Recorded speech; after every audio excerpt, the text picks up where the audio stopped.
Assalamualaikum warahmatullahi wabarakatuh. Innal hamdalillah nahmaduhu wa nusalli ala rasulil karim wa ala alihi washabihi ajmain. Amma ba'du.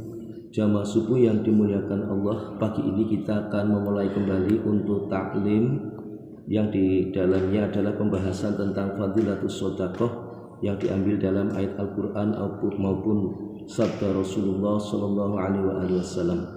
Setelah kemarin untuk fadilatil Quran sudah selesai, baik ayat maupun hadis yang ada di dalamnya. Maka pagi ini kita akan memulai untuk fadilatus shadaqah, dimulai dari ayat-ayat Al-Quran berkaitan dengan menginfakkan harta di jalan Allah atau keutamaan menginfakkan harta. Dikandung maksud adalah untuk memotivasi, untuk memberikan semangat dan juga gairah kita fastabiqul khairah di dalamnya untuk kita berinfak di jalan Allah Ta'ala. Karena kami dari panitia pembangunan sudah merencanakan untuk kegiatan pembangunan tahap selanjutnya, yaitu untuk menyelesaikan daun pintu yang ada, kemudian juga pembenahan-pembenahan yang lain. Ini diperlukan dana kurang lebih sekitar 50-60 juta. Sedangkan untuk pemesanan kayu itu sudah dilakukan, semoga bisa berjalan dengan baik, yaitu dengan menggunakan kayu jati yang kuat ya, yang kokoh, karena insya Allah kita akan gunakan untuk masjid kita yang terbaik. Sehingga mohon bantuan doa dan juga infak terbaiknya.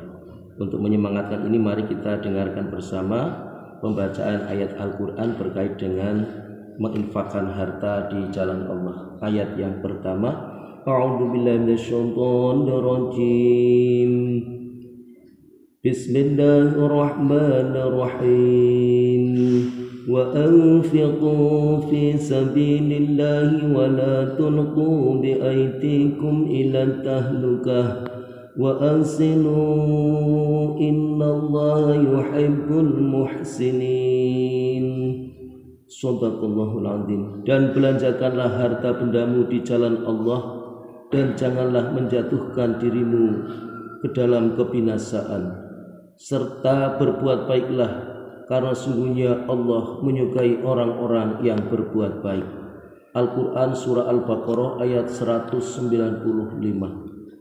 Keterangan ayatnya sebagai berikut. Huzaifah radhiyallahu anhu berkata bahwa yang dimaksud dengan janganlah menjatuhkan dirimu sendiri ke dalam kebinasaan adalah tidak mau menginfakkan harta di jalan Allah karena takut miskin. Ibnu Abbas radhiyallahu anhu berkata bahwa maksud menjatuhkan diri ke dalam kebinasaan bukan terbunuhnya seseorang di jalan Allah Subhanahu wa taala, tetapi tidak mau membelanjakan harta di jalan Allah Subhanahu wa taala. Dahak bin Zubair radhiyallahu anhu berkata bahwa orang-orang Ansar selalu membelanjakan harta di jalan Allah Subhanahu wa taala dan selalu bersedekah. Pernah suatu ketika pada saat terjadi kelaparan selama setahun, pikiran mereka menjadi kalut sehingga mereka tidak mau menginfakkan harta mereka di jalan Allah. Terhadap peristiwa inilah ayat tersebut diturunkan oleh Allah. Aslam radhiyallahu anhu berkata, ketika kami ikut serta dalam peperangan Konstantinopel, tiba-tiba pasukan orang-orang kafir Romawi yang datang jumlahnya untuk menyerang kami.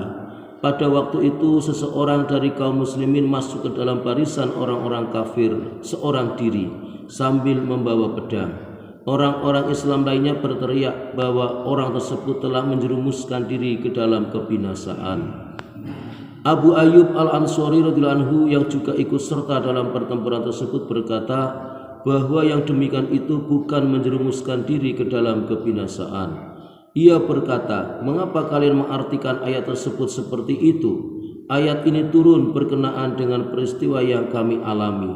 Ketika Islam mulai berkembang dan telah bermunculan para pembela agama Allah, diam-diam kami orang-orang Ansar berpikir bahwa sekarang Allah SWT telah memberikan kemenangan kepada Islam dengan lahirnya para pembela agama. Sedangkan harta benda kami seperti sawah, ladang dan sebagainya karena lama tidak terurus mulai rusak.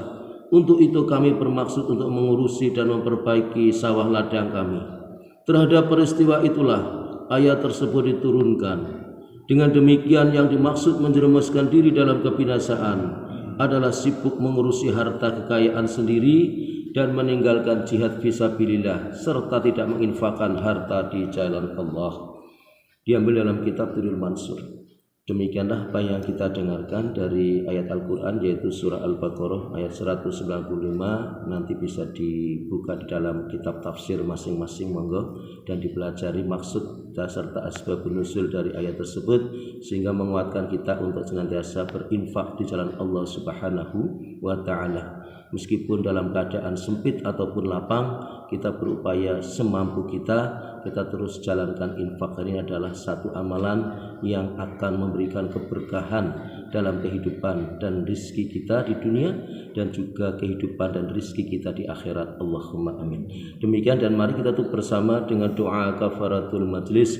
Subhanallah wa bihamdi, subhanakallahumma wa bihamdika, asyhadu an la ilaha illa anta, astaghfiruka wa atubu ilaih. Assalamualaikum warahmatullahi wabarakatuh.